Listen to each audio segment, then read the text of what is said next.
Bonsoir et bonjour chers téléspectateurs, chers internautes, chers amis. Merci beaucoup de la confiance que vous apportez à notre chaîne RDC Nouveau Départ. RDC Nouveau Départ, c'est une chaîne YouTube, mais également une page Facebook nous sommes indépendants, nous sommes un leader, un défenseur des droits de l'homme, un faiseur d'opinion dans le sens, n'est-ce pas, positif. Nous partons des faits qui sont constatés sur le terrain en rapport avec des questions de justice, des questions de la paix et du développement. Nous partons de ces faits-là, nous essayons, n'est-ce pas, de les analyser de manière indépendante et puis nous venons avec des conclusions dans le sens, n'est-ce pas, de construire la communauté, de construire la société, de construire la RDC, de construire le monde. Appelez-moi Bigou Rukayabou Frédéric. Je suis l'initiateur et le présentateur de cette émission. Aujourd'hui, nous sommes le jeudi, n'est-ce pas, le 1er octobre 2020.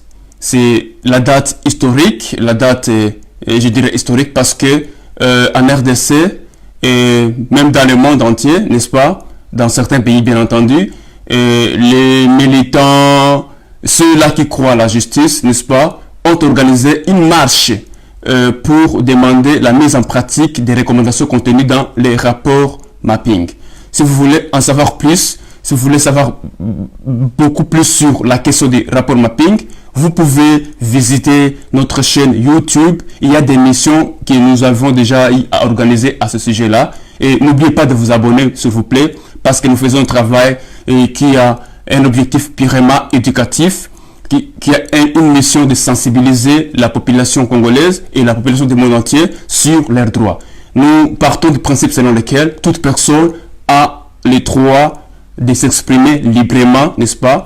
Toute personne a la liberté d'opinion, toute personne, n'est-ce pas, est libre de s'exprimer pour autant que ses opinions ne violent pas la loi, l'ordre public et les bonnes mœurs. Je cite là l'article 23 de la Constitution congolaise, mais il y a aussi également la déclaration des Nations Unies sur la protection des défenseurs des droits de l'homme de 1996 qui définit qui est un défenseur des droits de l'homme. C'est toute personne qui défend les droits de l'homme, que ce soit au niveau local, au niveau national, au niveau régional et au niveau international. C'est dans cette perspective-là que nous, RDC Nouveau Départ, nous organisons nos émissions dans le sens de promouvoir, de défendre et pourquoi pas protéger les droits de l'homme. Mais aussi, en protégeant les droits de l'homme, nous avons à l'esprit l'idée d'accès en justice, et parce qu'après avoir obtenu la justice, la paix sera possible, et quand la paix est possible, cela va concourir, n'est-ce pas, au développement communautaire, au développement d'une nation et au développement du monde entier. Aujourd'hui, nous allons parler, n'est-ce pas, du travail des mémoires collectives des victimes des crimes internationaux commis en RDC, cas du rapport mapping. Mais avant cela, je voudrais, n'est-ce pas, vous faire peut-être un petit rappel par rapport au rapport mapping. Le rapport mapping, c'est un document qui a été rédigé par les experts des Nations Unies sur base d'une résolution, n'est-ce pas, prise par le Conseil de sécurité, en vue, n'est-ce pas, de documenter de manière chronologique les violations, les crimes graves commis sur le territoire congolais pendant une période bien précise, à savoir 1993 et 2003. Donc, pendant une période de 10 ans. Et donc, il y avait des crimes qui étaient commis par des groupes armés nationaux, ça veut dire congolais, mais aussi des groupes armés étrangers opérant sur le territoire congolais. Mais au-delà de ça, il y avait l'implication de 9 pays ou armées étrangères, n'est-ce pas, qui étaient impliquées dans les conflits armés en RDC. Et comme vous le savez, ou bien à titre de rappel pour ceux qui le savent et pour ceux qui ne le savent pas encore, le droit de la guerre ou les conventions de Genève, n'est-ce pas, limitent la capacité des belligérants dans un conflit armé. Les droits de la guerre, les conventions de Genève, n'est-ce pas, prohibent, limitent les moyens, limitent la façon de combattre, parce que les États ou les belligérants ne sont pas libres, n'est-ce pas, de combattre, ne sont pas libres d'utiliser des moyens, des méthodes, n'est-ce pas, qui vont violer ce qu'on appelle le principe de la population civile. Là, je cite l'article 13 de la 4e convention de Genève de 1949.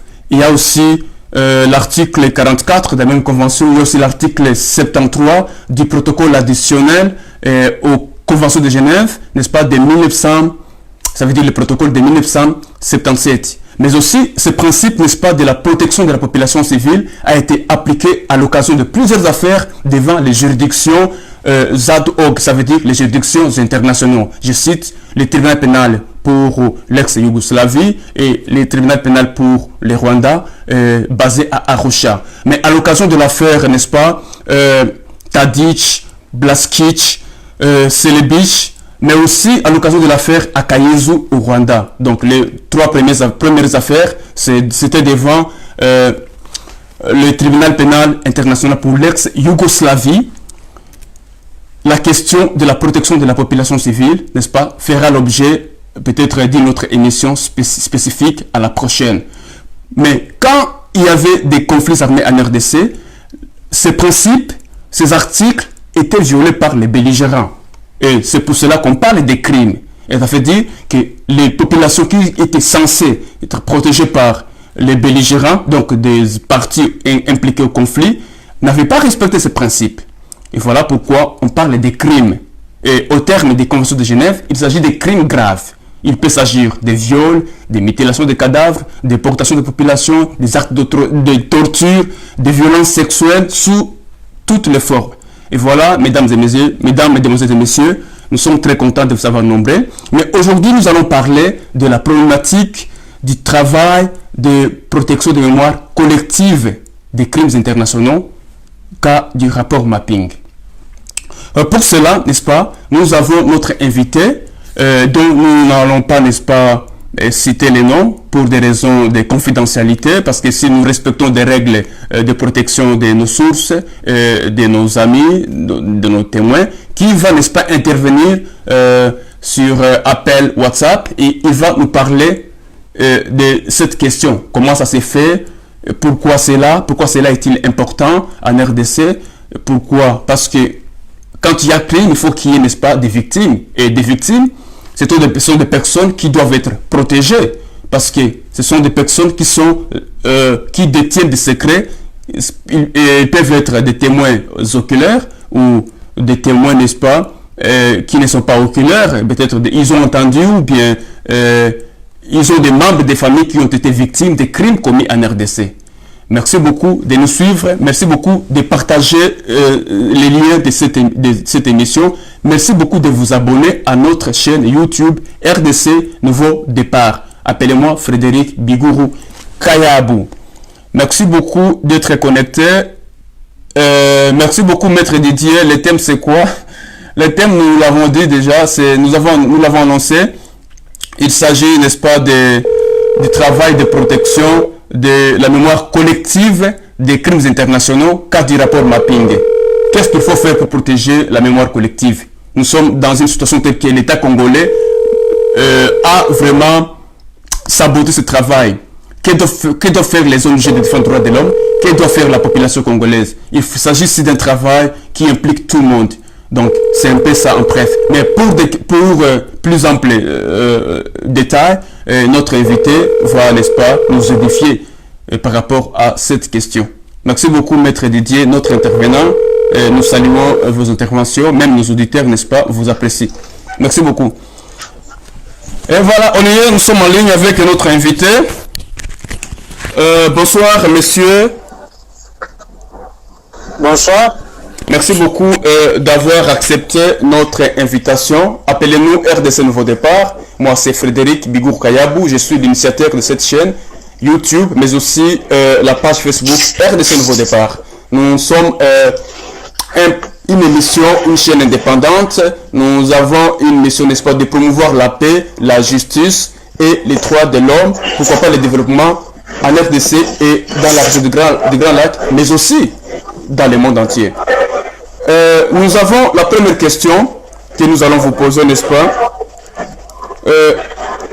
Qu'est-ce que vous entendez par le travail des mémoires collectives des victimes de violations des droits de l'homme en RDC? C'est quoi explicitement?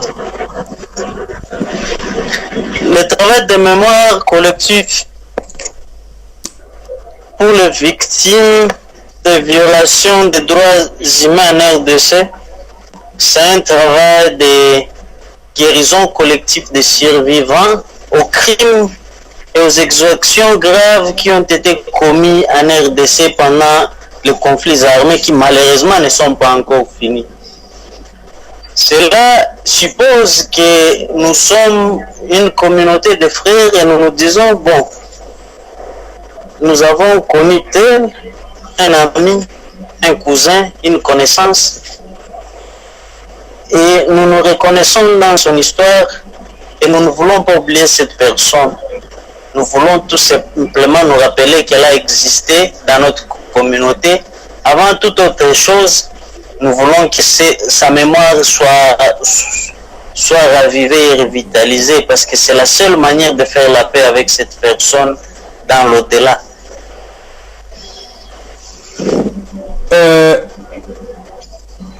Je ne sais pas si j'ai bien compris. Ça veut dire que c'est une façon pour vous de travailler sur la mémoire des victimes. Oui, justement, c'est la restauration, oui, des souvenirs des personnes qui ont été tuées pendant les conflits armés en République démocratique du Congo. C'est une question d'engagement d'une communauté envers ses membres qui sont passés outre-tombe et qui ne sont pas nécessairement morts jusqu'à ce qu'on les oublie. C'est une façon pour nous de nous dire tel a existé, il faisait ceci, il nous manque. Nous pensons que cette personne avait sa place dans notre communauté. Comme elle est morte, elle a sa place dans nos cœurs. Nous allons continuer à conserver ces souvenirs à travers ces mémorials. Voilà. Pourquoi après autant d'années, aujourd'hui que vous vous réveillez pour songer à ce travail-là? Oui, justement, après combien d'années? Il n'est jamais trop tard pour faire le bien. Ça veut dire? Nous avons grandi dans ce pays où les gens ont été tués par millions. Nous avons évolué dans ces villes où il y a plus de dizaines de fosses communes. Nous avons vécu ça en tant qu'acteurs passifs parce que nous n'y avons pas participé. Nous sommes de la génération qui est née avec la guerre à partir de la guerre du Rwanda et nous avons évolué comme ça. Nous nous sommes dit, mais notre société souffre d'un traumatisme qui est réel. Nous ne pouvons pas guérir miraculeusement ce traumatisme. Nous avons peur de notre propre histoire et nous devons faire face à cette histoire. Nous devons faire face à ces personnes qui sont mortes, parfois injustement, et de manière tout à fait lâche et inutile. Nous devons, au moins, si nous ne pouvons pas communiquer avec ces morts, nous pouvons communier avec eux en faisant la paix avec eux. Nous nous disons, tel a fait ceci, il existait à cet endroit, il avait tel travail, il avait une femme, il a laissé des orphelins. Nous allons d'abord restaurer sa mémoire pour le bien de ses enfants, pour son histoire et pour la perpétuation de notre histoire commune. Ce n'est que comme ça que nous pouvons partir. Et il n'est jamais trop tard pour faire ça. C'est vrai, c'est quelque chose qui n'est même pas de notre responsabilité au départ parce qu'il appartient à chaque communauté de créer des mécanismes pour célébrer ses morts. Mais dans un pays où on prend les cimetières pour lieux où il faut construire, créer un mémorial virtuel, c'est d'abord pour peut-être les personnes qui sont mortes pendant les conflits armés, mais les champs d'exploration de ces mémorials sont vastes. Il y a des gens qui ont enterré leurs morts dans de réels cimetières, dans des conditions qu'ils pensaient dignes, mais qui ont été déterrés parce que les gens supposent qu'il n'y a plus d'espace dans le pays pour enterrer les morts. Le plus important pour nous, c'est de nous dire ces personnes-là, nous les reconnaissons comme membres de notre communauté, de nos familles, de nos clans, de nos tribus, de nos écoles, de nos universités, de notre travail, nos collègues, nos amis, nos professeurs ou des compatriotes. Et si nous pouvons les identifier, tant mieux. Nous pouvons les immortaliser partir d'un mémorial. Et ce mémorial, d'abord, il se concentre sur les personnes mortes pendant et à cause des conflits armés en République démocratique du Congo. Si je voudrais vous poser la question suivante, y a-t-il un lien entre ce travail de mémoire collective que vous êtes en train de faire actuellement et le rapport mapping?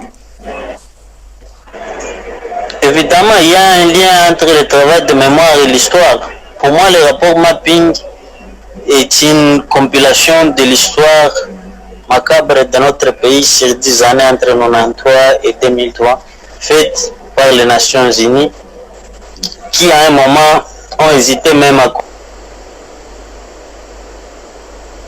les faits qui sont répertoriés là-dedans étaient graves. Nous nous sommes dit, il faut avoir le courage de se dire, ok, tout ceci est arrivé, c'est arrivé chez nous, c'est arrivé à nos frères, c'est arrivé à nos parents, à nos amis. Et tout ce que nous pouvons faire, c'est considérer ce rapport mapping comme un des éléments centraux de notre démarche de mémoire. Mais pas que. Il y a eu des crimes qui ont été perpétrés après le rapport mapping. Ça veut dire après 2003, il y a des crimes qui ont été commis hier. Vous savez qu'hier des gens ont été tués à Beni. Oui. Vous savez que ça continue, le massacre continue, les exactions continuent. Nous avons pour devoir, nous avons pour responsabilité de faire en sorte que cela s'arrête.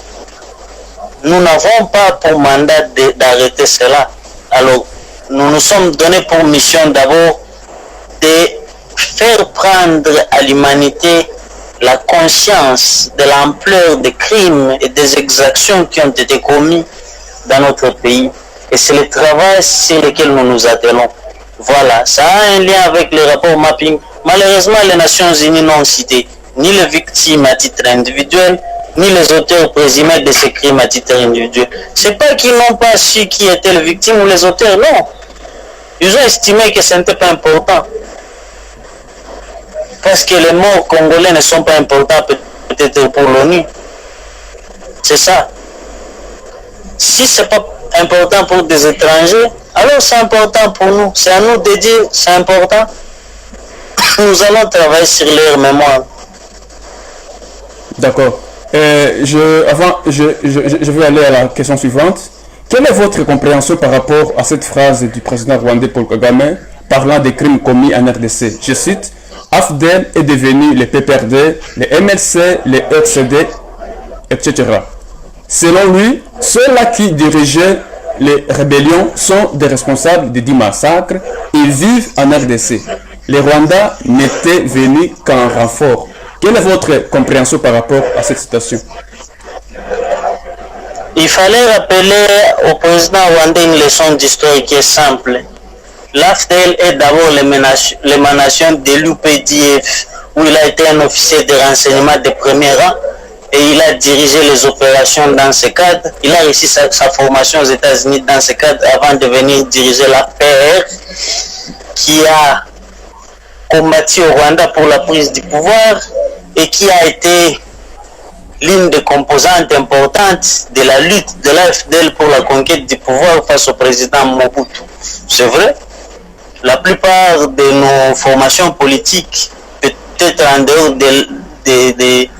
du PALU et de l'UDPS, sans que je ne prenne part pour ces dernières, sont justement des émanations de cette rébellion. Mais c'est un fait historique.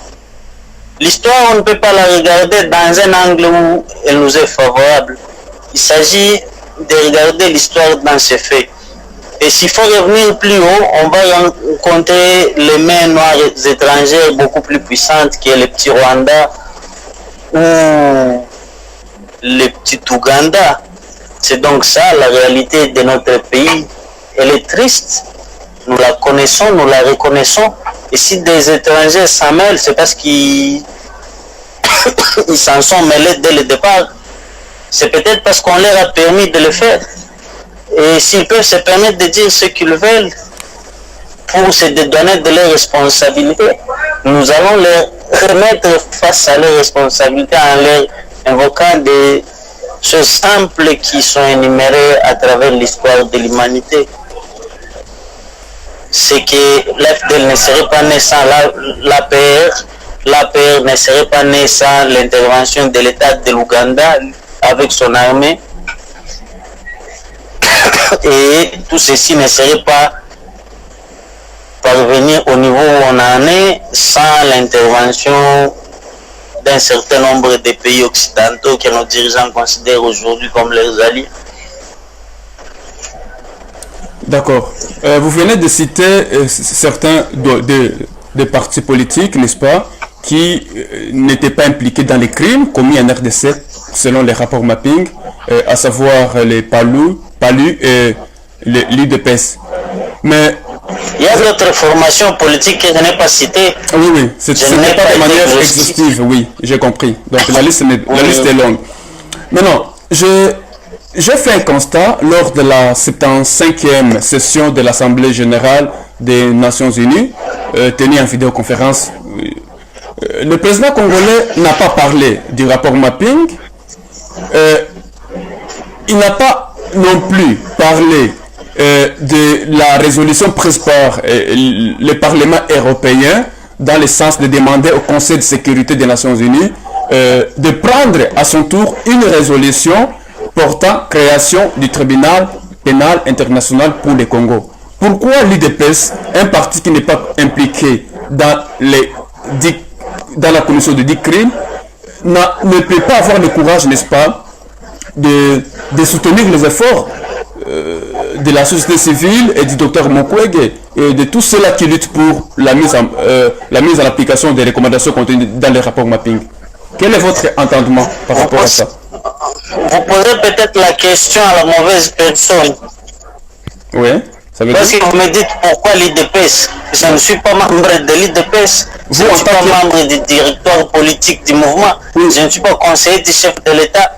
Et je n'assume pas la responsabilité du discours du président Félix Tshisekedi. Dans ce sens où, oui, d'abord, en tant que président de la République démocratique du Congo, oui, il n'avait pas à s'approprier une résolution du Parlement européen. Il avait tout simplement à se demander que dit son Parlement. Il est regrettable que d'abord nos députés à nous n'ont rien dit, ils n'ont rien fait sur cette question. Ils n'ont pas vraiment évolué depuis 3 législatures. On est au milieu de la 3e législature et rien n'a vraiment évolué. C'est dommage. C'est dommage que ce soit les Européens qui soutiennent le combat dans la lutte contre l'impunité dans notre pays. Nous sommes quel genre de peuple? Les Juifs ont poursuivi les criminels nazis pendant des vingtaines d'années après l'Holocauste. Ils les ont poursuivis partout. Si vous regardez la carte du monde, vous regardez la distance entre l'Argentine où Rudolf Eichmann a été tiré et là où se trouve Israël, vous comprenez qu'il y a une volonté d'un peuple à rendre justice à ses propres enfants. Nous ne sommes pas dans une situation où nous pouvons dire que les dirigeants congolais ont compris la nécessité de vider la question historique qui consiste à rendre victimes aux innocents qui ont été tués pendant les conflits armés et à cause de ces conflits. Malheureusement, nous voyons nos dirigeants qui pactisent avec les ennemis de notre peuple. Ils partagent ensemble et ils vivent ensemble. Ce qui est triste et dommage. Mais cela ne dépend pas de moi. Cela ne dépend peut-être de toi. Cela est une responsabilité historique qu'ils sont appelés à assumer. Et je pense qu'ils sont appelés à l'assumer en tant que dirigeants. Ils ont été élus sur base d'un programme qui intégrait l'impunité, à un niveau. Et nous pensons que c'est l'une de ces promesses de Félix Tshisekedi qui n'a pas respecté. Et nous notons, en tant que peuple, en tant qu'acteur du changement, et il y a les élections qui sont appelées à venir. C'est ça la démarche républicaine. Tout en tenant compte. Il s'agira à un moment d'un engagement entre lui et le peuple congolais. Il devra en répondre si le peuple congolais estime que cela est tout à fait nécessaire. Peut-on confirmer que les belligérants d'hier, les seigneurs de guerre d'hier, n'est-ce pas, se sont retrouvés aujourd'hui au sommet de l'État pour diriger le pays et par voie de conséquences, n'est-ce pas, ils n'ont aucun intérêt à soutenir les efforts consentis dans le sens du rapport mapping parce qu'ils peuvent se retrouver d'une manière ou d'une autre devant les juges. Notre histoire est faite de paradoxes. Nous sommes un peuple qui a supporté n'importe quoi au motif que nous voulions la paix. Nous avons des acteurs politiques qui ont les mains remplies de sang, qui se sont dit, ok, arrêtons de nous battre, nous pouvons gagner plus en ayant l'unité du pays. Ils ont fait une constitution de transition pendant 4 ans où ils ont passé le temps à négocier autour d'une constitution dite de la Troisième République. Et après avoir adopté cette constitution, elle a été promulguée, elle a facilité l'impunité, elle a permis à des malfaiteurs d'intégrer nos forces armées, elle a permis à des dirigeants criminels d'être au sommet de nos institutions, elle a permis à ce que les belligérants puissent se partager les gâteaux République démocratique du Congo sans qu'ils ne soient inquiétés. Le sursaut patriotique que nous vivons maintenant, c'est une démarche légitime que nous ne pouvons que soutenir. C'est donc ça la démarche. Et nous ne pouvons aller que dans ce sens. Comme on dit, la voix du peuple, c'est la voix de Dieu. Et ce n'est pas maintenant ou hier ou après-demain que ça va changer. Quel que soit le moment où le sursaut vient, nous nous inscrivons dans cette démarche en nous disant c'est le moment. Parce que comme on dit, quand le maître est prêt, l'élève aussi est prêt. D'accord. Je voudrais savoir concrètement en quoi consistera le travail de mémoire collective. Est-ce qu'il s'agira de construire des sites, n'est-ce pas, où les gens viendront visiter? Est-ce qu'il s'agira de créer un site internet qui sera à la portée de tous? Notre démarche à nous en tant que collectif de la mémoire du Congo, elle consiste d'abord à ériger un mémorial en ligne. Pourquoi un mémorial en ligne? Le Congo est vaste. Le Congo a 2 345 409 km² et plus de 145 territoires, une vingtaine ou une trentaine de villes.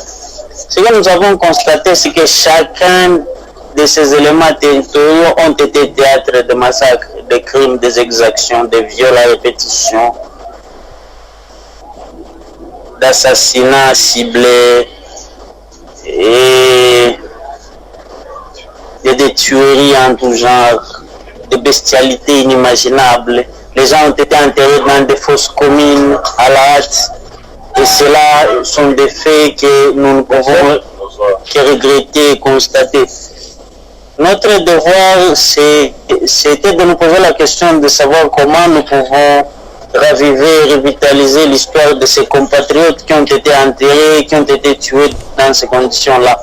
Nous n'avons pas la possibilité de construire des mémoriaux sur toute l'étendue du territoire. Sinon, notre pays serait comme le Rwanda.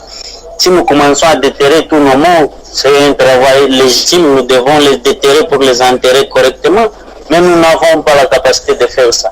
Nous nous sommes dit, nous pouvons faire un mémorial en ligne, où nous expliquons les contextes, nous expliquons les circonstances, nous expliquons les cadres dans lesquels les exactions ont été commises, nous identifions les victimes et nous recherchons les auteurs.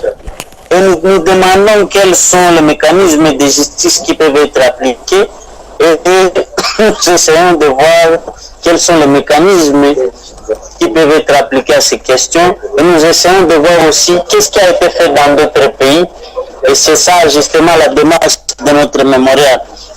Quitte à ce que les communautés locales revendiquent la construction de mausolées, ce qui est une démarche de réparation qui est tout à fait légitime. quitte à ce que les autorités locales disent ok, nous allons déterrer ces personnes, nous allons les enterrer dignement pour faire la paix une fois pour toutes avec nos morts, ce qui est tout à fait légitime dans le cas du peuple congolais. Et c'est un engagement qui ne dépend pas de nous. Tout ce que nous faisons, c'est permettre à des Congolais de l'intérieur et de l'extérieur et à la communauté internationale de prendre conscience de l'ampleur des crimes et des massacres qui ont été faits ces personnes. Dans ces salons, les intérêts sont inscrits. D'accord, c'est vraiment douloureux d'entendre cela. C'est vraiment douloureux, vraiment. Moi-même, je manque les mots. C'est un travail vraiment salué, sans effort, sans capital, sans finance, dans un contexte d'insécurité totale et à vos risques et périls. Bon, tout ce que nous pouvons dire, c'est de vous soutenir, de vous dire courage, de tenir bon. Et de notre côté, nous sommes en train de relayer cette information à travers notre chaîne. Et d'ailleurs, c'est la raison pour laquelle nous avons eu à créer cette chaîne YouTube, RDC Nouveau Départ, pour parler des questions des droits de l'homme. Nous croyons que sans la justice, il n'y aura pas de paix. Et sans la paix, il n'y aura pas de développement. Voilà la trilogie ou bien la thématique de notre, n'est-ce pas, travail que nous pouvons par ailleurs considérer comme notre ligne éditoriale, parce que nous ne dépendons pas des partis politiques ou des organisations. C'est juste une initiative qui nous est venue, n'est-ce pas, à l'esprit pour soutenir et aider les victimes, aider la société civile à pousser la voix plus haut, que la voix puisse produire, n'est-ce pas, les échos, afin que les victimes puissent en fait obtenir justice en RDC. Je poursuis peut-être avec la question suivante. Avez-vous déjà commencé à construire ces mémorials sur Internet? Est-ce que ça existe? Si oui, pouvez-vous partager le site web avec nos amis qui nous suivent maintenant? Oui, justement, le site du mémorial, c'est www.memorialrdcongo.org. Voilà. Je pense que nos téléspectateurs ont entendu. Vous pouvez aller sur Internet. Vous tapez www.memorial.org. Et donc, je suis déjà dans le site. Memorialrdcongo.org. www.memorialrdcongo.org. J'y suis déjà. Je vois que c'est bien fait. C'est vraiment bravo pour votre travail. C'est un travail vraiment de qualité que j'apprécie à sa juste valeur. Et courage, je pense que ça va aller. Comme vous l'avez dit, sans l'effort des Congolais, rien ne pourra, n'est-ce pas, nous être donné. Parce que la guerre... Justement, c'est pas nous qu'il faut encourager. Il faut encourager les témoins de ce massacre à venir sur le site, à poster leurs témoignages. Les survivants de ces crimes à venir témoigner de ce qu'ils ont, de ce à quoi ils ont survécu, des atrocités qu'ils ont vécues, à venir humaniser les proches qui n'ont pas réussi à survivre à ça, à venir dire et nous ne pouvons plus nous permettre que cela puisse se répéter, et à venir interpeller la communauté internationale, les responsables politiques, pour que jamais de tels crimes ne puissent se reproduire dans notre pays, à demander, si cela il est nécessaire, que justice soit rendue. Et cela, c'est un devoir à la fois des victimes, c'est un devoir des survivants, et c'est un devoir des autorités du pays. Merci beaucoup. Je pense que les victimes, les témoins, ils ont entendu, le message est clair. Nous disons bravo pour le travail. Vous avez joué votre rôle. Et quant aux victimes, quant aux témoins, quant aux autres, n'est-ce pas, de vous joindre en venant, n'est-ce pas, partager leur histoire, ce qu'ils ont entendu, ce qu'ils ont vu comme témoins oculaires sur votre site. Mais je me pose une question. Vous savez, la protection des victimes a toujours été au centre, n'est-ce pas, de la justice, mais également en matière de droits de l'homme. Parce que quels sont les mécanismes que vous mettez en place pour protéger les victimes. Une personne qui peut venir, n'est-ce pas, vous témoigner et donc vous allez mettre les identités en ligne. Quels sont les mécanismes pour protéger ces personnes? Je mets au défi tout celui qui a les compétences nécessaires pour craquer notre espace sur les serveurs et qui peut identifier au moins une des victimes qui ont déjà témoigné sur le site. Je pense que ça ne sera pas possible parce que les données des victimes sont cryptées, ils ne sont pas gardés sur le serveur, ils ne sont pas gardés sur le site. C'est juste impossible de les trouver. Même nous n'y avons pas accès. Il y aura un moment où nous allons nous dire, ok, telle instance nationale ou internationale a besoin de victimes et nous allons indiquer l'adresse et là nous pouvons y accéder dans un but précis de rendre justice et de faire respecter les droits des victimes. Et ça fait combien de temps depuis que ce site a été créé? Et combien de victimes avez-vous déjà reçues? La construction d'un mémorial, c'est pas comme la construction d'un simple site. Ça a pris du temps, évidemment. Oui. Et ça a pris des efforts. Ça nous a coûté en termes d'argent et d'efforts. C'est d'ailleurs pour ça que nous disons que tout Congolais digne de ce nom devrait contribuer à cette œuvre. Parce que c'est une de ces œuvres qui devrait avoir l'unanimité au sein de la nation congolaise, parce qu'il ne s'agit pas simplement de reconnaître les morts Bachi, les morts Balega, les morts Batete, les morts Banyamuleng. Il s'agit de tous les morts congolais et même des étrangers qui ont été tués au Congo qui vont se retrouver là-bas. Des étrangers qui ont été tués au Congo dans le cadre des conflits armés à cause de ces conflits. Donc ça a pris énormément de temps. Tout ce que nous pouvons dire, c'est que voilà, nous ne sommes même pas à 5% du travail qui devrait être fait parce que le plus gros du travail consiste à recueillir les données des victimes et ça c'est de la responsabilité de notre peuple, de nos compatriotes qui sont à l'étranger, dans la diaspora ou qui sont au pays, qui peuvent accéder à ces sites-là, de faire en sorte que les gens qui le connaissent, les gens qui peuvent être identifiables, qui ont été tués pendant les conflits armés dans notre pays, puissent être reconnus, leur mémoire puisse être restaurée et que les Congolais puissent avoir un espace, même si c'est un espace en ligne pour commencer, un espace où ils peuvent se recueillir et dire nous avons perdu tel, c'était à cause de ça, c'était dans telle circonstance et nous le pleurons.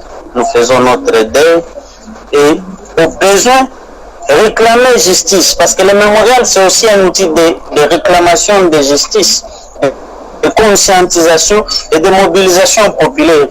Si le peuple congolais tout entier se levait maintenant et disait nous exigeons une juridiction répressive, qu'elle soit nationale ou internationale ou qu'elle soit mixte, demain les autorités vont se plier à cette volonté de notre peuple. Malheureusement, la mobilisation est encore à ce débit. Il faut que les compatriotes prennent conscience à l'international ou à l'intérieur du pays et qui se mobilisent comme un seul homme parce que justement c'est une question d'engagement citoyen et qui n'a pas de couleur politique. C'est une question de mémoire et c'est une question de justice. Nous tous nous avons perdu des gens pendant les conflits armés.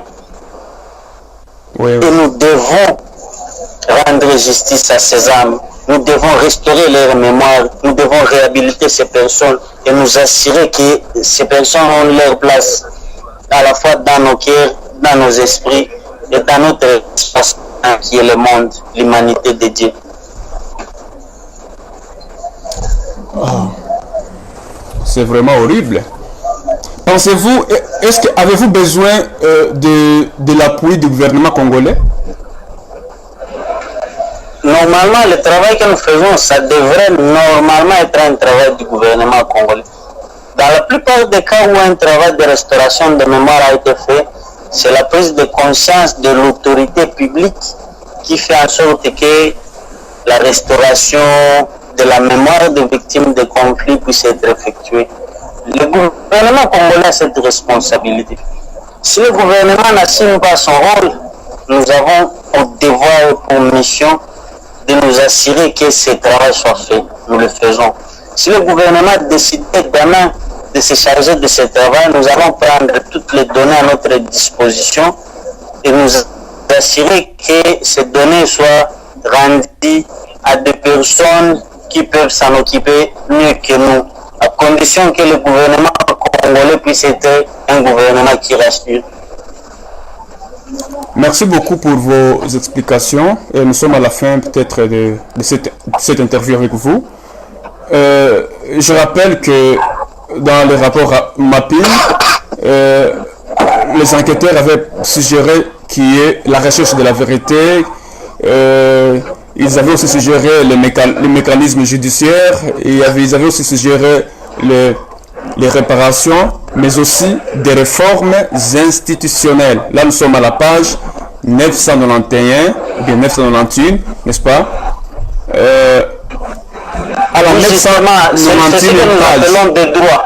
Oui, oui. Ces droits, ce sont des droits qui sont légitimes. Ce sont les droits à la vérité. La vérité qui doit être dite et qui ne doit pas être occultée. Parce que c'est justement dans le cadre de la vérité que justice. D'accord. Merci beaucoup pour votre brillante intervention. Je pense que nos auditeurs, nos téléspectateurs vous ont suivi avec attention. Et aussi, oui, j'ai parlé du droit à la justice. Oui. J'ai parlé aussi du droit aux réparations. Oui. D'accord. Merci beaucoup pour... Oh là là, il y a un problème de connexion là. Pourtant, nous sommes à la fin de l'émission. Réhabiliter leurs souvenirs maintenant. C'est un des mécanismes, de réparation. Il y a aussi les droits aux garanties de non-répétition qui regroupent les réformes institutionnelles. Il s'agit de réformer les institutions de sécurité. Le système de sécurité doit être réformé. Les criminels de guerre ne doivent pas continuer à diriger notre armée ou nos services de sécurité. Les criminels de guerre ne doivent pas se retrouver dans nos institutions, ni dans notre Parlement, ni dans notre gouvernement, ni dans notre Sénat. On ne peut pas permettre ça. Et on ne devrait pas accepter. Il y a aussi la réforme du système judiciaire. Il faut que le système judiciaire de la RDC soit réformé pour permettre à ce qu'il ne puisse plus y avoir la possibilité pour des criminels de se pavaner dans nos rues et de crier que le peuple congolais doit leur demander pardon.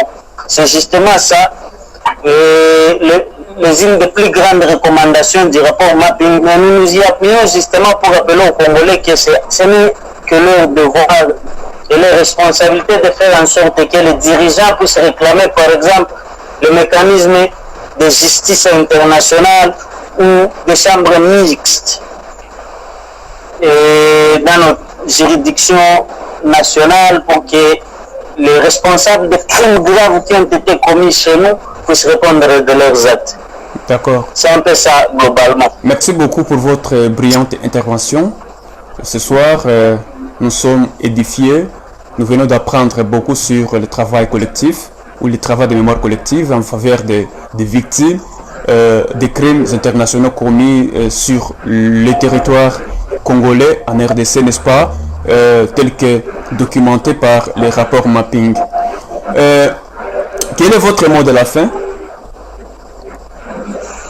Mon mot de la fin, le travail de la justice ne peut partir sans le travail de la restauration des victimes parce que c'est le travail de vérité. Merci beaucoup. Nous sommes engagés sur ce terrain et nous y sommes engagés avec le peuple congolais qui doit contribuer à ce qu'il y ait plus de victimes sur le mémorial et il y ait la possibilité d'identifier ceux qui ont commis les crimes. D'accord. Merci beaucoup pour votre intervention. Je ne le dirai jamais assez. À la prochaine. Bonne chance. Merci, bonne soirée. Vraiment, merci. Voilà, mesdames, mesdemoiselles et messieurs, vous venez de suivre cette interview avec notre ami, c'est un compatriote dont nous avons ôté les noms. D'accord? dont nous avons tous les noms, il nous parle, n'est-ce pas, du travail des mémoires collectives des victimes des violations des droits de l'homme ou des crimes internationaux commis en RDC, tel que documenté par les rapports mapping.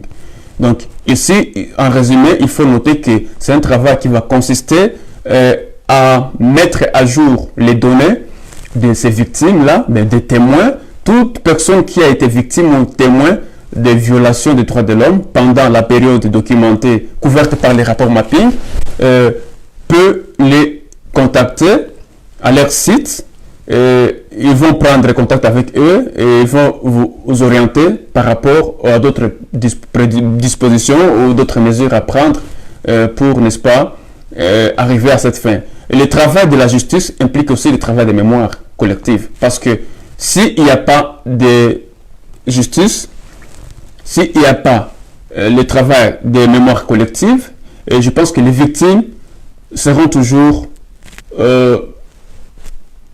victimes doublement, parce que quand il y a victime, on suppose qu'il y a eu présumé auteur et on suppose qu'il y a eu violation des droits. Et les droits, ce sont des avantages, des prérogatives, n'est-ce pas, des privilèges qui sont contenus dans les instruments de protection, de protection des droits de l'homme au niveau national, au niveau régional et au niveau international.